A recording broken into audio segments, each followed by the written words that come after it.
The gaming tournament was for a game called Dota 2, which is an esport, and I've been writing music for it for the last 15 years for the video game. It started out that Valve Software, which is the company that I work for, developed the game and started with a tournament in Germany 15 years ago where they put in a $1.4 million for the prize pool for this tournament that started up about 15 years ago. Which was unheard of at the time. I mean, most of the tournaments at the time were, for esports, they're getting a few $100 or a case of beer. So in this case, it expanded the popularity of the sport, and other tournaments started to spawn from that. And every year we put on what's called the International, which is kind of like the Super Bowl of esports, and especially for that particular game. So what happened is over the years, the prize pool continued to grow as the community started to actually contribute to the prize pool as well. And I think it was about 4 or 5 years ago that we peaked out at a prize pool of about $44 million for a video game and these are kids that are anywhere from 16, 17 up into their 20s.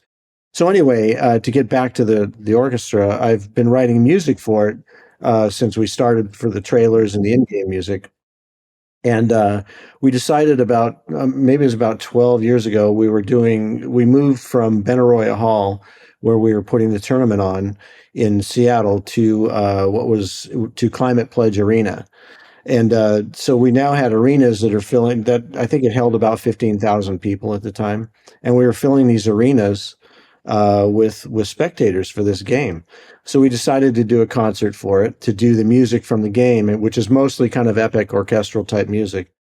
And so it kind of went over really well, and we've kind of been doing it ever since. And so we kept it in Seattle for many years, and then we started doing it internationally as well. So this year I was in Hamburg, done them in China, and places like that. So that's how it kind of came to be. So every year, almost every year, there's been a few years with COVID and that type of thing where we skipped it.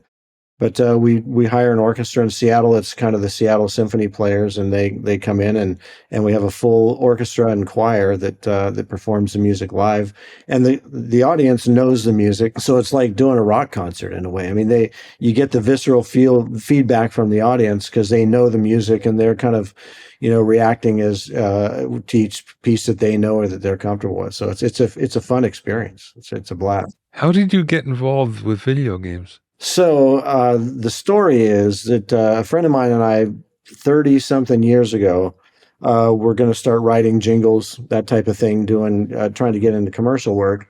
And so we put a demo together, and then we sat down and said, okay, now how are we going to get the gigs? And he just opened up and CD-ROMs had just started to hit big at that time. This is, again, 30 years ago, and everybody was getting a CD-ROM drive. So there was content on those CD-ROMs that required music. So we thought, well, let's give that a shot. So he basically opened up the phone book at the time. You remember what a phone book was? Yeah, right. And the first company that came up was Broderbund under B, which is a company that produced Myst and Carmen Sandiego and Kid Pix and a bunch of stuff like that. And they hired us basically on the spot because, again, these companies were growing and they needed composers, they needed music, and we actually got hired on staff at that software company at the time. So that's how we kind of got started. And he still works in the video game industry as well, a friend of mine, composing music for it as well. I know you've done films and other things. You've composed for them. The approach must be different because one is linear and the other is nonlinear. So how do you go about that, approaching a composition for a game? It's different for every game, depending on how they decide to implement the music and how the music is going to react to the game. And that's the main difference, is that in video games, the music is reactive, it's dynamic, and it happens based on what the gameplay states are. So in Dota, for example, is a pretty simple structure. I call it a vertical structure as opposed to a horizontal structure, where you're layering instead of doing trees, in a sense where if it was a horizontal structure, it's like one piece of music is going to branch off into another one.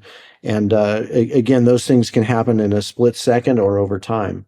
With Dota, what we do is as the action or intensifies, so does the music based on layers. So you may start out with just a string pad and choir, and then you start adding percussion, you start adding brass, that type of thing, and you can move these layers in and out.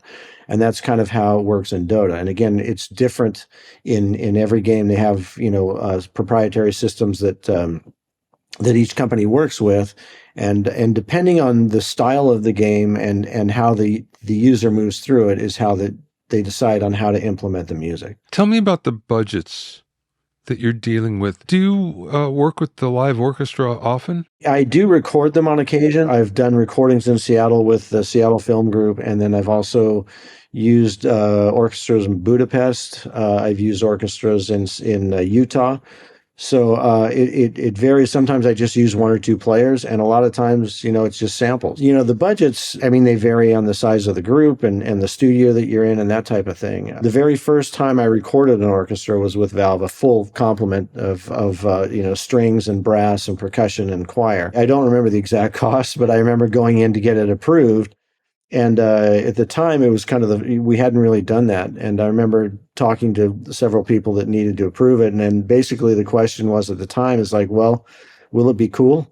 And I said, yeah. And they said, okay, that was it. So I'm kind of lucky with the company that I work for with Valve that the budgets haven't really been an issue. And it's not that expensive really in the scheme of things. When we're putting on a tournament that costs millions and millions of dollars to put on in an arena, and with all the logistics that go into that, an orchestra is an extremely small part of that. I mean, you're talking sometimes $20,000 to $40,000 maybe to get a rehearsal and a performance. It's not, and when you're looking at a budget of many millions to get that whole thing put on, it doesn't take a big chunk out of the budget. In the course of composing for a game, though, do you use an orchestra, real orchestra often? Often it depends on the game. Again, I did a game for Valve called Artifact where the entire score was orchestra and choir. I had composed the score and then went to Utah to record them at that time. And so that game was entirely all real musicians. I mean, the whole score was real. With Dota, it depends. It's like if I'm doing a big update for the game, and there's a huge trailer coming out or something like that, then I'll go record the orchestra. I did that also with a game called Counter-Strike, where we were doing a trailer when they sort of did an update on the engine and an update on the game. So it required a high quality trailer and high quality music for it. So I recorded the orchestra then. Not to say that the samples aren't high quality as well.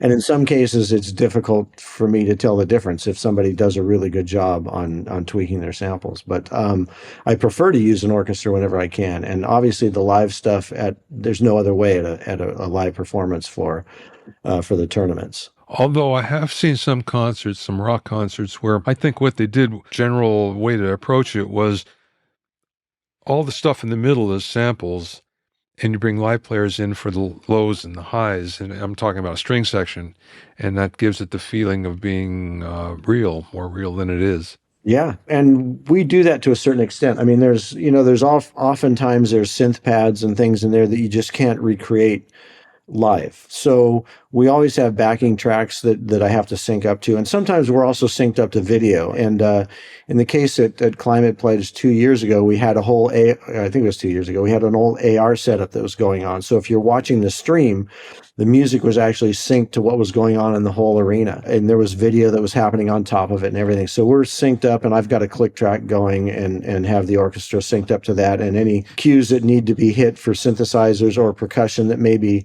we can't do live, that's all on a background track. How long does it take you to do a full composition? And I'm not talking about the composition part, I'm talking about the recording and everything for the soundtrack for a game. Well, again, that really varies. I mean, there's games that I've worked on where I've only had a few months, and then there's other games where they've been in development for years. And so you kind of write the music, as things develop, and there's a lot of iteration that goes into it at that point. It's a really tough question to answer with one answer.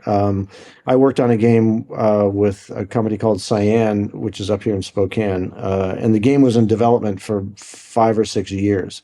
And so I was constantly writing music for it. And then that whole area would change for whatever reason. So we'd have to either rewrite it or implement it differently. And that took a lot of time. They also rewrote the engine during that period of time. So a lot of things changed.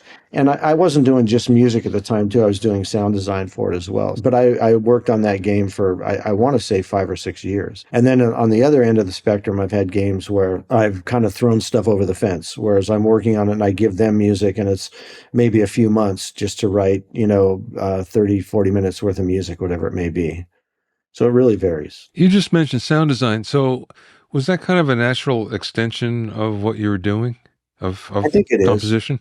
I think it is because it's kind of like composition, only with sound elements as opposed to music elements. And the way I got into that was kind of interesting because the first job that I was just telling you about, where I got hired at Broderbund, they hired me as a composer.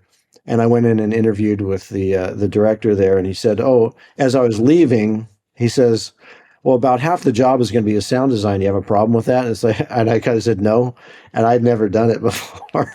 But just like I kind of learned it on the job. But again, I was comfortable in that realm with doing digital audio manipulation and that kind of stuff. So it wasn't a stretch. Definitely wasn't a stretch.